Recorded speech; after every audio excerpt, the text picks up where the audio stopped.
اس کے مطابق ہم کریں گے. کوئی بھی ایسا کام نہیں ہوگا جو غیر آئینی ہو یا قانون کے خلاف ہو.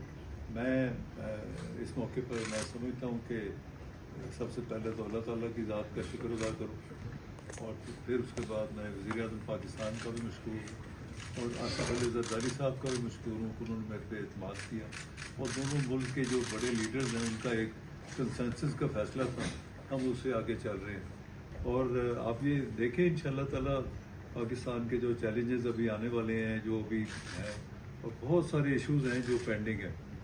ورلڈ کپ آ رہا ہے, ایشیا کپ آ رہا ہے, پھر ٹیم کی تیاری ہے, پھر بہت ساری ایسی چیزیں بیکاز میں کسی کے خلاف نہیں بات کرنا چاہتا because I am not taken over. جب میں ٹیک اوور کروں گا میں اندر دیکھوں گا کیا چیزیں ہیں. اور میری یہ شروع سے عادت ہے کہ جب بھی میں نے سنبھالا ہے I always take media along. میں کوئی چیز چھپاتا نہیں ہوں اور آپ کی مشاورت سے, آپ کی تعاون سے ہم آگے بڑھیں گے کیونکہ ہم نے بڑھ کر جو وہ کام کرنا ہے جو پاکستان کے لیے اچھا ہے.